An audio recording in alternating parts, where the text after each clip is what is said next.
Voilà, Missa et Bandi, donc Nde Balobaka. TV Moko, tu es belé émission Oyo, et belé Bazaï Kozela Yango, tu es biké, vous patienta qui Mikolo na Mikolo Kozela Yango, vous zoaki bisote, lelo toye, toye ko palulana bino sije moko elongo, sije Oyo, ezali sije Oyo, ezali ko patapata namboka, tozo ebate. Que pense le jeune pour la mission du chef de l'État? Donc, que pense les jeunes pour la mission du chef de l'État? Ezali si jeune abiso oyo ya mokolo ya lelo tokoso lango bongo na Gédéon PP Azali, président national du mouvement politique Renouvement, autrement appelé REBAC, et baptisant le Congo initiateur de l'Asbel Bana Yaba policier Yemoroso Bomoni Bon Serada Mwana ya Mokonzi, cadre au sein du rassemblement de la nouvelle génération pour le Congo. Tozana Elongo, Monsieur Gédéon PP, bonjour. Bonjour Ndeko Moïse, bonjour à Congolais Nyoso Bazolandanga de partout. Nazana esengo mingi ya ko retrouver lisusu, ya ko se retrouver lelo na plateau na yo. C'est que ndenge bo se retrouver na plateau na biso boye, tout ça sûr que bo memeli biso ba nouvelle ya bien concernant jeunesse ndenge ezali ko se passer. Bon basango ezali biso jeunesse ya bonne qualité tozali, biso jeunesse oyo tozo penser malamu pona avenir ya mboka.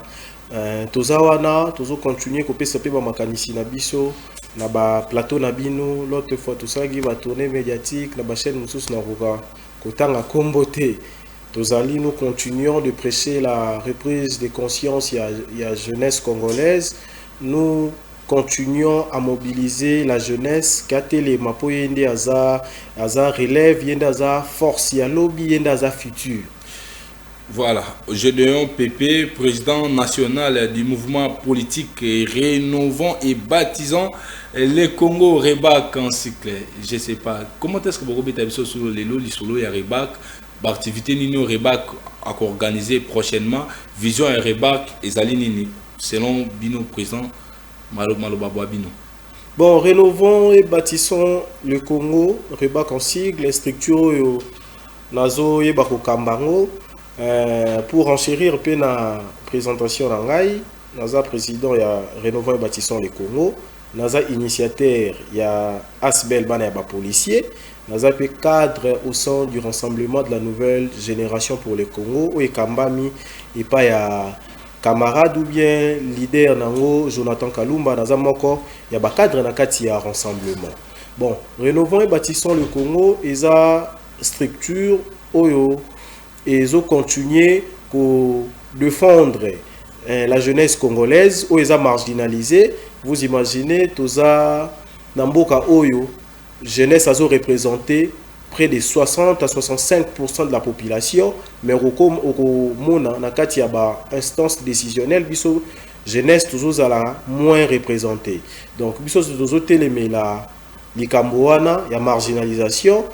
Bati kapé biso ba jeune tozala na ba système na ba pareil ya décision pour te ba pe komema mon PP ya sika na kati ya mboka na biso. Na bino ba jeune boy bisi président tina 3, donc président a continué za bino ba jeune. Te ba jeune biso ba jeune ya bonne qualité ya mon lobby, il faut comprendre.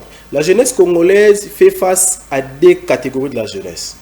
Toza la jeunesse oyo to bengi qualitative, na jeunesse oyo ba bengi quantitative. Biso jeunesse qualitative tozoya na makanisi ya bien. Biso jeunesse qualitative toza jeunesse tozo accompagner baction malamu oyo ezokende na bonheur ya ba congolais nyonso. Jeunesse quantitative ndozo mona bango bazoya na ba discours wana président tina 3 soki mandat tina 3 de nazo yo ba kanga biso te pona suki tout ça ba biloko bongo. Est-ce que lelo par rapport à la jeunesse qualitative, est-ce que tu as comme idole na bino politique azanani parce que na vision na bino beaucoup le tout le monde na bino te le roi ba jeune mususu balekaka azokumisa muntu peut-être pour ba lomba kaya zo sala boy mais na vision idole na bino to mentor na yo politique azanani. Bon, ngai naza nationaliste hein. na boyi kozala na ba mentor ya libanda po ba nayoka mingi batu ba mentor na bango yoka ba komba mindele ya ba américain ya bani. Ouais. Mais moi je suis africain et puis je suis congolais, j'ai les sangs d'africain sur moi. J'ai cet esprit de nationalisme. Na kati ya Afrique nazana ba mentor na ngai neti Thomas Sankara naza aza mentor na nga na lingaka ye mingi surtout na côté na ye ya le côté révolutionnaire na kati pe ya mboka na nga ya Lumumba qui est mon mentor, son côté aussi révolutionnaire yango moni nga pe na jour rénovant et na côté révolutionnaire ya Lumumba na zana Mobutu, le maréchal Mobutu, c'est l'un de mes mentors. Quand je parle du maréchal, c'est plus côté naïa unificateur. Sous maréchal, on remarqué Congo Zalaki Nabomoko. L'unité entre nous, les lots, de sentir que l'unité on est à la cohésion nationale, les humains problème. Donc, na niveau ya Congo, ya Mobutu, aza mentor nanga, mais na côté unificateur. Et puis, ya Joseph Kabila na moi côté silence naï. Ok, donc on peut faire silence, il y a Joseph Kabila. Ok, on ne peut pas apologer comme on a, mais sinon, bazanda kubakota la biso, le rôle arabi kokolo motema ya Sarah Kibwanga, mobala mwasi mobali ya mwasi moko, rabi kokolo motema ya Sarah Kibwanga topesio mbote, tozana ndeko Gédéon Pépé. Gédéon Pépé, ndenge botala qui est première fois, bobenga ki biso, loba nango papa na bango Ramsey triple R que jeune wana za jeune ya rotikate ya rotia vraiment maboko lelo tolo bela mission ba jeune balobi non président de la République azana mission mais azana mandaté. Est-ce que les ba jeune bazo penser pe un jour bango pe bazwa mentor ya bazwa relève ya kukumba mboka ou soit ba monique non mutamala mwazate soit jeune ya bonne qualité azate ndenge mo be dans ba jeune ya bonne qualité ba jeune ya gros quantité mais or que na par rapport ya bino ya ba demande ya bino bo singa mokonzi ya mboka et là ça que bozali ba jeune ya bonne qualité mais bozali ba jeune ya gros qualité par ya grosse quantité na ndenge ba demande na bino ndenge zo côté là. Déjà na kozonga lisusu jeunesse congolaise est kabwani en deux parties. Il y a la jeunesse qualitative au biso tozana kati na jeunesse quantitative ba oyo ba osala ba discours moko ya apologie ya chef de l'état ya bani les alwa bozo lempa chef de l'état donc bozo flatter je expliquer jeunesse quantitative. Jeunesse quantitative il y a isa jeunesse oyo ya mantolo lelo. Jeunesse quantitative eza jeunesse ya jalelo lelo. Jeunesse quantitative eza jeunesse oyo ezo sengaka ezo yembelaka batu ko vénérer batu. C'est ça la jeunesse quantitative. Parce que la jeunesse qualitative c'est nous. C'est mon rassemblement. C'est Rebac. Pour nakati ya Rebac, nous retrouver ba jeune oyo baza ba patriote. Tozana amour ya mboka. Nous avons cet esprit du nationalisme pour défendre mboka na biso. Jeunesse qualitative et ça jeunesse ils ont prôné ba valeur. Olobi olotuni motuna moko malamu bazolo bake chef de l'état aza na mandaté akomi na mission. Mais a comité babe aza mission. Aza na mission aza na mandaté. Mais c'est grave ça. Quand je vois cette jeunesse tenir ce genre de propos, je suis écœuré, je suis abasourdi, je suis outré. Pourquoi? Ngana yo, toza ba jeune, mais lelo to ya chômage o eza na mboka. Biso ba jeune, toza na accès na misala te. Mais balobi na statistique, régime passé na régime et puis si ba to misala par rapport au régime passé. Non, moi je ne peux pas faire la comparaison avec le régime. Moi je remonte depuis 1960 jusqu'à nos jours. J'ai nous à sérieux à cobéter la politique moroba politicien mabo côté. Dans le sens que Zéla, comment expliquer les Congo aujourd'hui à 65 ans comme État, hein, comme je précise bien. Pour indépendance toujours en 1960, les autres en 2026, c'est 65 ou 66 ans si ma mémoire elle est encore bonne. Maintenant 65 ans, 66 ans wana bakoki batunyoso accéder na pouvoir bakoki ko pesa congolais maï na courante. Vous trouvez ça normal? bakoki kopesa congolais lipate, vous trouvez ça normal? Bakoki kopesa biso ba jeune misala te. Et après ngai Gédéon Pépé, un jeune rempli de valeur, na rebac, na rassemblement, tout le mapoto banda ko bete la bac. Non, soyons sérieux. Si il faut rebondir na question na ya mandat ou bien ya mission de nazo kabazolo ba. Erto Votaka, président de la République. Et le bosso topé sa gagné. Topé sa mandat. Topé sa mandat. Voilà. Si on a kati ya mandat ya chef de l'État. Bino bo transformer en. Si quand de konanga ité. Voilà. Oh ils ont peut-être court écoute l'ongolana ignorance au bande konabiso oh jeunesse quantitative ezana. Pour parfois ça m'énerve de voir la jeunesse tenir des propos comme ça. Voilà, pesa court. Bozwa biki na fait côté bozali bozwa court. Ouais. Partout est très important. Jeunesse biso jeunesse qualitative. Nakati ya jeunesse qualitative tala biso nde tozo pesa makanisi. Et puis o ezalaka bongo ponga pe naza politologue ya formation nazo profiter pe to pesa bande komisusu cours ba jeune politicien oyo bazo landaka batu na ba parti politique en réalité kuna pe ba idéologie za la raté. Biso to ba ndotangisa bango ya ofele.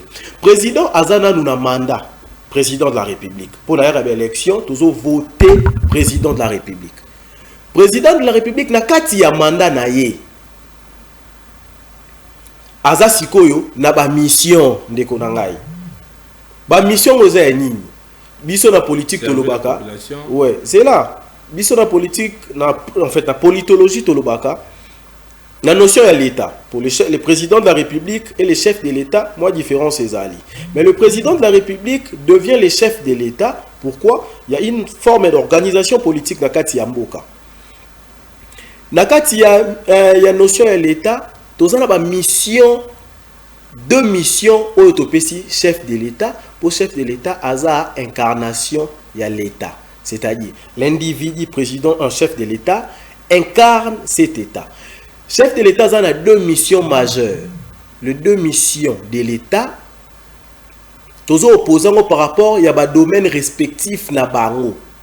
Bison na politologie, tolobi, il y a la mission, on parle de l'État gendarme et de l'État providence. L'État providence est anini. L'État gendarme est anini. Place c'est quoi mission ya mokonza mboka et fandi wana.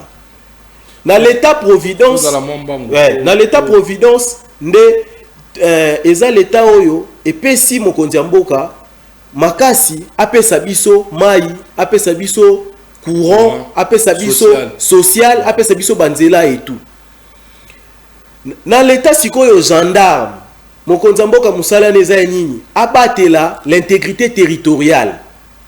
Abatela biso abatela biso population na ba bien na biso et puis abatela tous les territoires où ça la République démocratique ata mabele mon côté ezala cédé siko bandeko na biso bazolo ko chef de l'état longwena na mandat commis na mission est-ce que ba mission on est chef de l'état eza respecté voilà. Chef de l'état à tenir vraiment na ba mission na. Voilà, na ese bino ke page de un peu plus à la ming coura, to zui kaye to vandi na kiti, to tie na mesa to bandi kota la TV kuna to zo koma. To sunga na télévision chaîne na biso to linga makasi TV zongi elengi.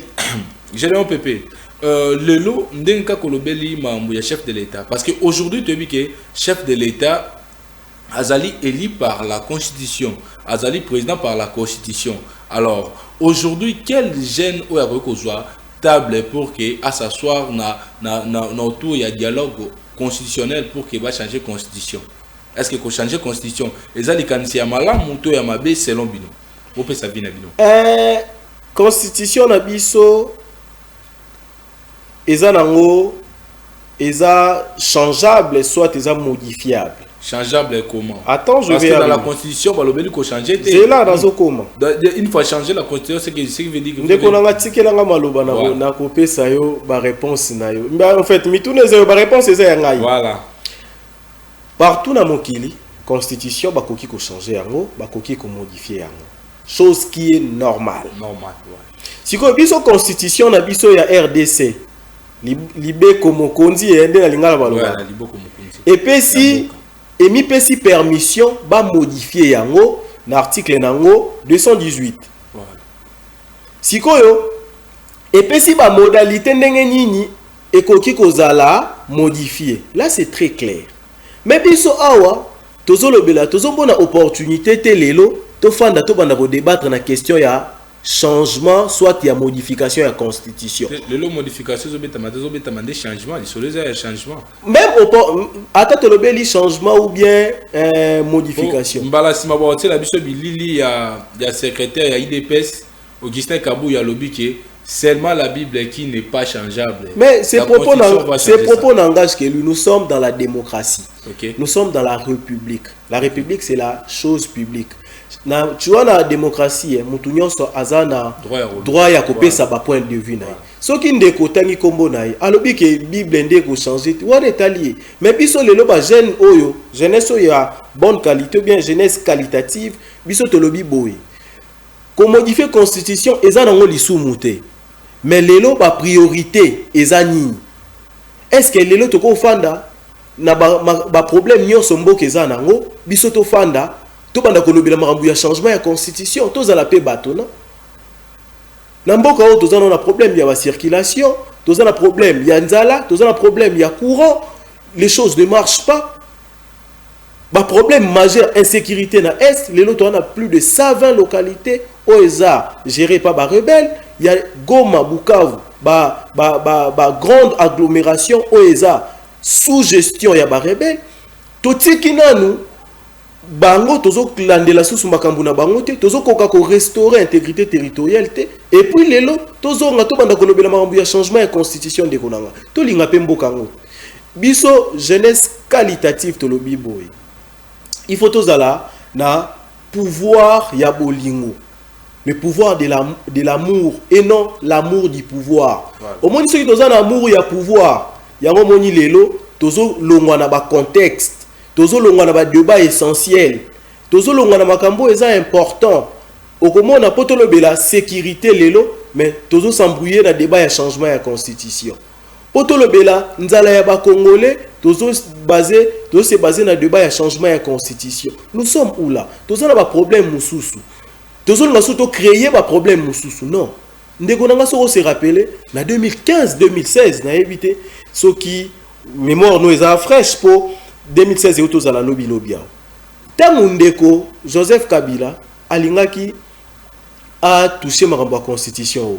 Au moins des tension et tellement qui contre. Oui, kasi tension et tellement qui aujourd'hui avec ces politiques ici nous avons remarqué que bateau bazaki côté les méla et baza beaucoup plus ciblé parce que aujourd'hui tout le opposition est athée. Opposition a pété. Ndé ba opposition a pété, opposition est athée. Quel jeune qui peut se mettre devant pour dire que non, bisotolingi yangote. Aujourd'hui, les jeunes sont ganga, mais on ne voit pas ça sur action. Il n'y a aucun mouvement où ils ont salama pour que la non, les jeunes qui gagnent, ils ont téléméla pour ça. Non. Aujourd'hui, ceux qui te disent que Nenande Bolobi qui va partir, ils ont occupé. Voilà, tout ça schéma simple. Partir, ils ont occupé dans l'est du pays. Bah, occupé parti. Bisotoloki to changer constitution. Aujourd'hui, toi tu n'as pas remarqué que voir même toi qui initiative il y a qu'on changer constitution on a peut-être pas une initiative pour m'abi pour n'amboka pour aller les constitution exatée président et puis président tout le qui organiser l'élection donc ce que tu organiser l'élection c'est que tout devient à zéro compteur à zéro. Vous voyez pas que la jeune Bozassou n'a pas acheté. Je serais trop égoïste. Ngai reba ki tozali to pesa makanisi différent na ba jeune mususu. Et puis to côté le problème c'est quoi? Aujourd'hui na table moko.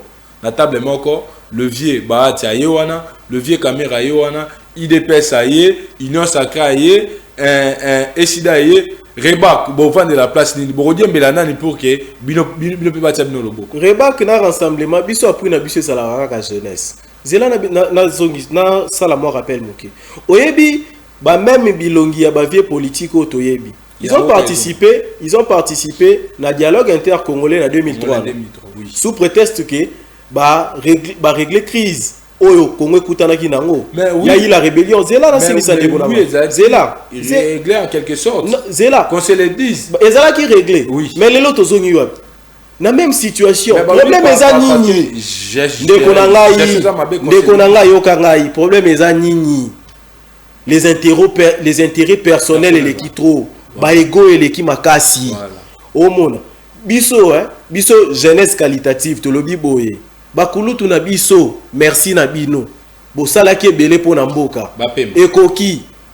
Bon là qui si ba limite na bino. Déjà crise au bokoki ko résoudre té. Lelo crise musu se botami. Ata to fandi na table de négociation ba kokoka té. Ils ont senga ba biso, ba nouvelle énergie bilonga sika. Et ya ne toroye ba résoudre. Ata to tikeli bango. Lelo les nanga ils peuvent se mettre ensemble.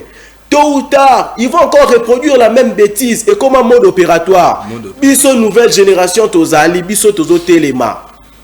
Biso des photos dans la table de négociation. To remercier bango, bino pe observer na nous pe biso.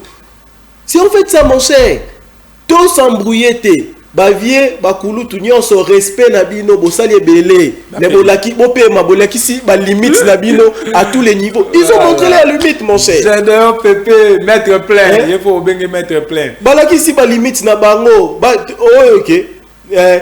Bino bopé manane, bokelo na bande de touche. Bande de touche voilà. Ezaku tu eloko na dazo lancer Nicolo. Bakulu tu nyonso bande de touche. Bo matisa biso siko biso ba ujana. Nouvelle génération. Nouvelle génération. Ujana siko ezo téléma. Ozomo la nouvelle génération lelo est qualifié Léopard na Coupe du Monde. Bambiaka o bazalaki basalaki ni.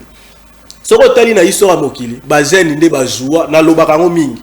Na histoire mokili ba jeune nde ba joua ba rôle essentiel. Ils ont joué des rôles cruciaux ba jeunes. Mukolo moko te omoni asali mama malonga, rien. Mingi ezalaka bana mikie. Est-ce que je dois payer pour tout mot qui est déjà dans le chité parce que dans le pas na yo za court tout qui est déjà dans le chité est-ce que vous connaissez biso lelo aujourd'hui lelo si peut-être Batie Bino ba nommé Bino na poste peut-être lelo jeunesse azo na lo barara Congo en général et traverser crise oyo bazo benga crise sécuritaire. Aujourd'hui, Batie Bino, ministre intérieur, soit VPM d'intérieur. Est-ce que vous êtes sûr, avec ce que Marambo, il y a trafic, il y a Koulou, il y a criminalité, il y a Makasi. Est-ce que vous êtes sûr que ceux qui Batie Bino appuient les lots? Marambo est aussi là. Ngai so na komi ministre intérieur. Nazo peso ba nouvelle so na komi ministre intérieur lelo na procéder car un recrutement sérieux. Oyebi lelo la police na biso. La police est-ce que pardon, na coupé nos paroles te bozo en place. Est-ce que problème il y a recrutement sérieux ou soit problème il y a organisation, il y a armée. Non, quand tu parles de l'intérieur, c'est plus la police nationale congolaise. Oyebi que Kinshasa lelo eza parmi ba ville eza peuplé. Oui. Lelo. Oui. La capitale Kinshasa est comme na bato ebele. Puis si bato ba yé na bato ba yé tout consort. Na ville province ya Kinshasa. Oyebi belema ya la police baza combien? En fait la police congolaise na niveau ya Kinshasa n'a pas 30 000 éléments. Mais Kinshasa aujourd'hui a plus de 20 millions d'habitants. Ma question importante, il faut bien débattre dans la télévision yango wana. Na place que tout le changement de la constitution. Si ko ndeko na ngai, la police oyo ils en a 30 000 to ke na yo na ba calcul simple. Ils en a 30, ils a pas moins de 30 000 éléments. Et il faut sécuriser 20 millions d'habitants. Ce qu'on a 4 à 30 millions wana. To kabola ba unité oyo ils en a ba détachement. Ba bazo batela ba kondi, ba bazo batela ba institution, ba pe ba individu bazo tambola na bango. On remarqué statistiques sur terrain. Il y a la police, à 15 000 éléments basés sur terrain. Est-ce que 15 000 éléments, bah combattre la 20 millions? Na Kinshasa il y a des endroits où la police est atée. Oui. Moi, j'ai eu le temps de sillonner surtout Mongafula et tout. Nakena na mboka moko Sanda. Na mboka wana ti lelo en plein 21e siècle, il n'y a pas la police. Kuna il y a des sango, il y a des abbés. Hein? Si il y a des problèmes, population. Il n'y a pas la police. Donc il y a des questions importantes. Est-ce que 15 000 éléments pour sécuriser 20 millions d'habitants? C'est pratiquement impossible. pratiquement impossible. Donc, procédons à un recrutement sérieux à la police. Net na niveau à Kinshasa, il faut au moins 5 millions d'éléments pour sécurité à l'effectif.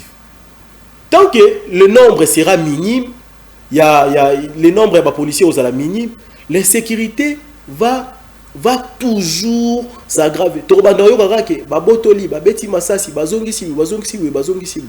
on procéder à un recrutement sérieux, équipé, armé, ni to équiper la police na biso, to doter ba moyens sont capables au monde en sala, musala na bien. Donc problème il y a la police, pe ngwana effectif et aux ala moi moukier, recrutement sérieux comme ça, to robeta sous l'histoire ben sécurité au même les États-Unis peut bien sécurité zali. Oui. Mais il y a biso au monde en plein jour, il y a des actions qui se passent, nous sommes inquiétés.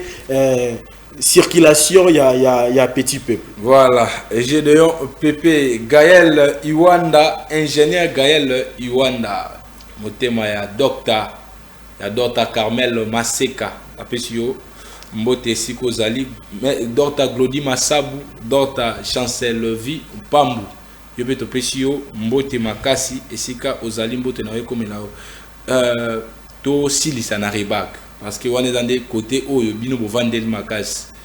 Les lots, Rebak, Abimi. Rebak, les mouvements où ils ont commune moko, quartier moko, tous les mouvements où ils ont na ba quartier belé, ba commune belé, tous les mouvements où azano nusika, azoluka ba plantation, mais azangi bato ba rotsai maboko. Bon, Rebak, ils ont mouvement sikati, si on a tout ça, les sorties officielles la bisoté. Ouais. Ils ont le comment botamina nusika. Moi, azana bébé, mais bébé azana l'étape.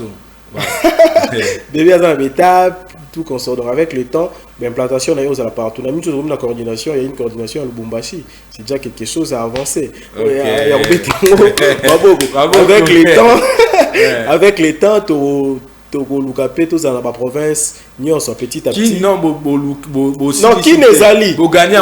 Avec l'État. Avec l'État. Avec l'État. Comment est-ce qu'il y a Kishasa? Comment on a Ngandajika? Ezara Kino. Comment on a Kabeya Kamwanga? Ezara Congo, pardon. Pourquoi si bino bozo Kimé la province? Non, faut que structurer. On essaie de la charité bien ordonnée commence par soi-même. Mais quand si on vend au balaïna, nous te voulons balaïner pour voisin. Non. Attends, dans la Congo central, na Mwanda, na Boma, na Tchela, na Lukula, na Ngandajika, na Sankuru, na Basankusu, na Zana Gemena, na Zap, na Kisangani, Boyoma. Donc, partout, je suis chez moi. Na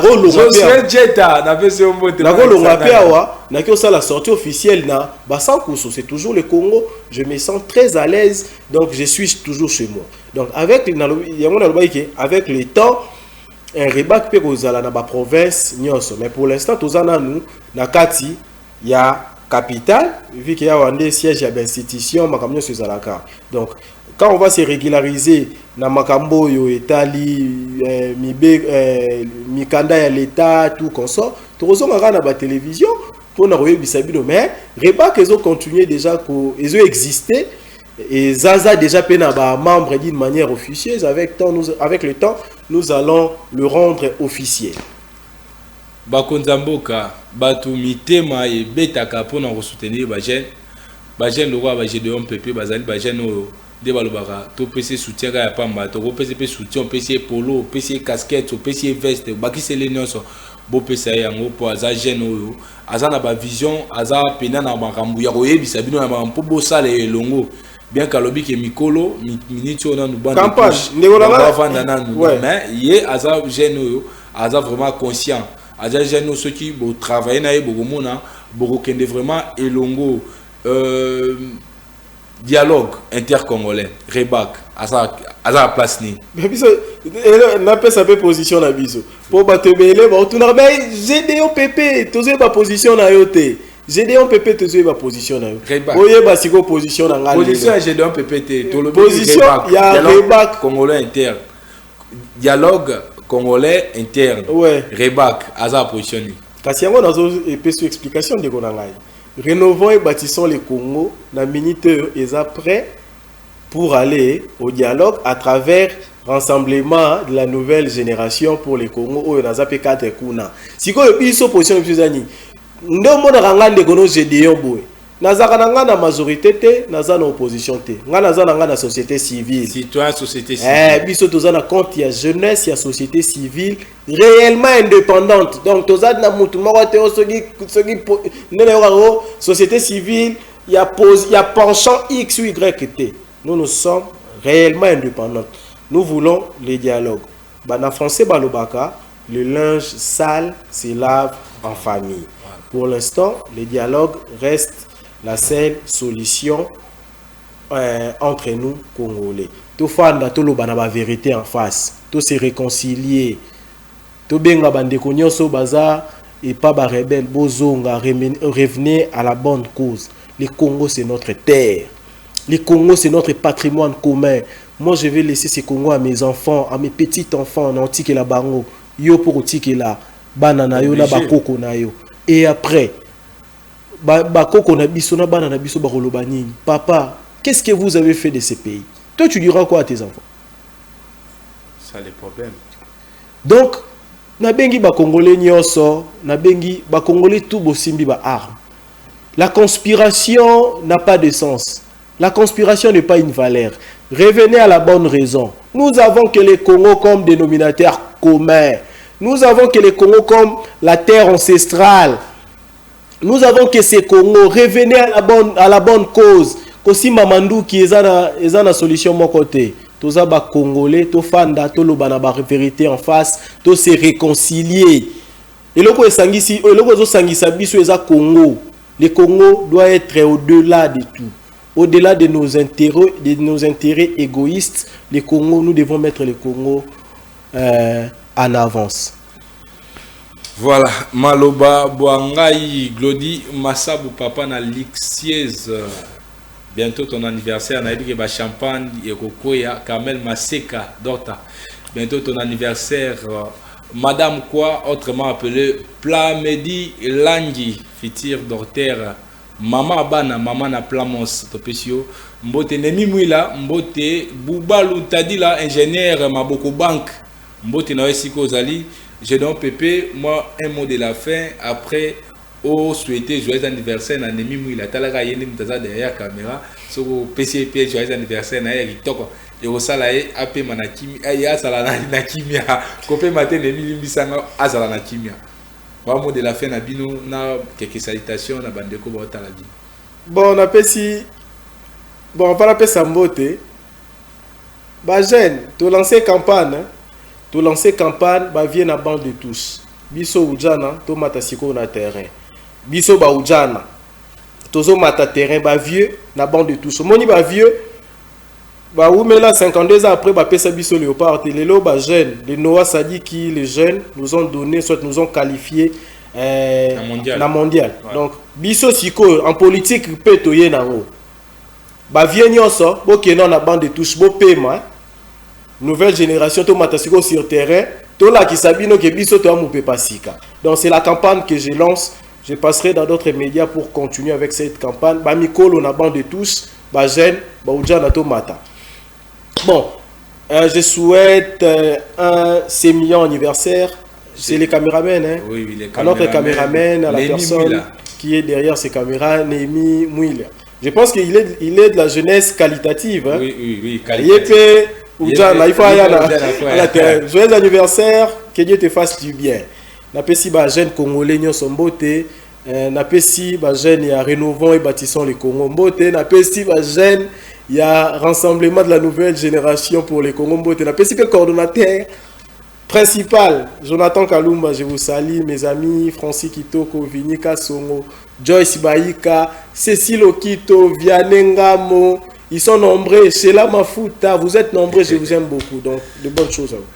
Voilà, des bonnes choses à vous. Josué Mpo, autrement appelé Abedalo et Sikaoyo, Nakatakasuki Nangai, Mini na salon de coiffure, le débat chez tonton Francis coiffure mutakata et Yesu Suki moninga ya tonton Joseph na tonton Tim. Donc selon les débats mbote na bino et komi na pesi mbote na maître Jo Katula Kapika les barons, maître David Denas, maître Orne Sanda yo yebi tozela ope na plateau oya koleka oloba mai oyo ozali nango na pesi mbote na Joana Akatula Yimini ser nanga ya mutema mama ya bana ebele la mama quoi na pesi mbote na Frida Mabiku Kununguna Erija Masingi mbote na yesiko zali Fdai Kapika. Bon séjour à mon frère Exaucé Mayunga depuis Belgique. Mbote na venanga mon V, le pasteur, le révérend Obed Kokolo, depuis Canada, l'épouse de Maman Salem, Chilomba Kokolo. Mbote na Rabi Kokolo Mobali ya Mwasi Moko, Sarah Bibwanga, Sarah Bibwanga, motema ya Rabi Kokolo Mobali ya Mwasi Moko, na pesi mbote na Raisa Kokolo. Mbote na nga na base nyoso balaninga mbote na les amis de ICC don akam, na bosani binote wande source. Donc, mbote na les amis sur Triangle, Malolo, Jaga, Livulu, Lemba, Super Terminus, mbote ya bana Lemba nyoso. Ngana bino to monani samedi na même heure bozolanda biso na 19h. Tokute na bino avec d'autres invités. Si j'ai de un pépé à Kozala, pour sala bino sinde to mesana Kozala bino comme sports ou les kaka chaque mardi na to sur la télévision. Restez branchés, libanga na ngala bino nyo surtout banakini. Mbote na bino. C'est donc pété. D'être plein. Ouais.